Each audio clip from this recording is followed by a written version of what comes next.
সন্দীপ, একাধিক অভিযোগ সামনে আসছে। মলের ভিতর থেকে ফায়ার এক্সিট ব্যবহার করে যারা বাইরে আসার চেষ্টা করছিলেন তারা অনেকে অসুস্থ হয়ে পড়েন, কারণ সিঁড়িতে অপ্রয়োজনীয় জিনিস রাখা ছিল। অন্যদিকে ভেন্টিলেশনের ব্যবস্থাও যথাযথ নয়।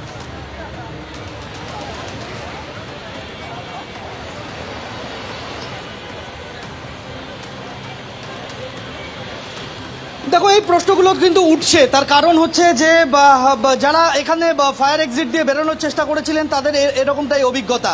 ফলে স্বাভাবিকভাবেই এই বিষয়গুলো নিয়ে প্রশ্ন উঠবে এবং এই বিষয়গুলোর সপক্ষে মল কর্তৃপক্ষ অবশ্যই পরবর্তীতে তাদের বক্তব্য স্পষ্ট করবেন। কিন্তু এখন এই মুহূর্তে আমরা যেটা দেখতে পাচ্ছি যে আগুন কিন্তু পুরোপুরি আয়ত্তের মধ্যে আসেনি।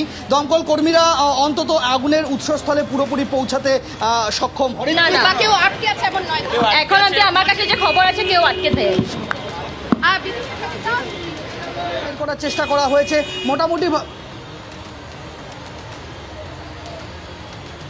অরিত্রিক ভট্টাচার্য আমাদের সঙ্গে রয়েছেন। অরিত্রিক, অর্থাৎ এই মুহূর্তে জরুরিকালীন ভিত্তিতে যুদ্ধকালীন তৎপরতায় দমকল কর্মীরা কাজ করছেন, কাঁচ ভাঙা হয়ে গিয়েছে, আর এই মুহূর্তে একাধিক দমকল কর্মী তারা অক্সিজেন মাস্কের ব্যবহার করে আগুনের উৎস খোঁজার চেষ্টা করছেন এবং তা নিয়ন্ত্রণে আনার চেষ্টা করছেন।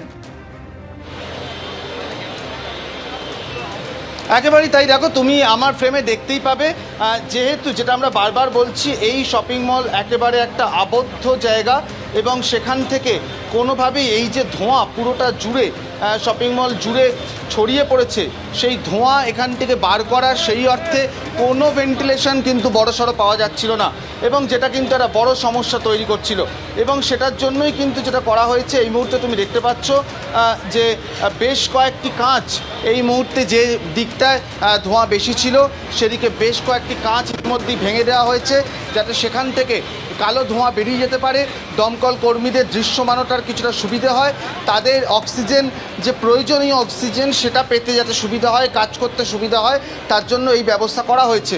এবং ইতিমধ্যেই আমরা এখানে আইপিএস বিদিশা কলিতা তিনি এসেছিলেন, ডিসি, তার সঙ্গেও কথা বললাম। তিনি যেটা জানিয়েছেন যে কোনো ব্যক্তি ভেতরে আটকে নেই, সেই ব্যাপারে পুলিশের তরফ থেকে আশ্বস্ত করা হয়েছে। ডিসি নিজে আশ্বস্ত করছেন যে কেউ ভেতরে আটকে নেই।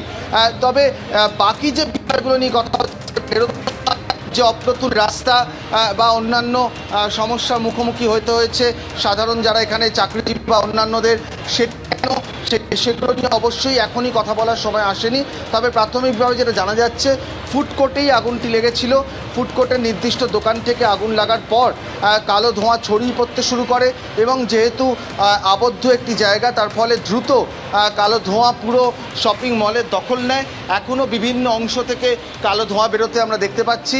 কয়েকটি কাজ ধোঁয়া বের করে দেওয়ার রাস্তা প্রস্তুত করা হয়েছে, তবে প্রয়োজনে আরও কাজ ভাঙতে হতে পারে এমনটাই জানানো হচ্ছে।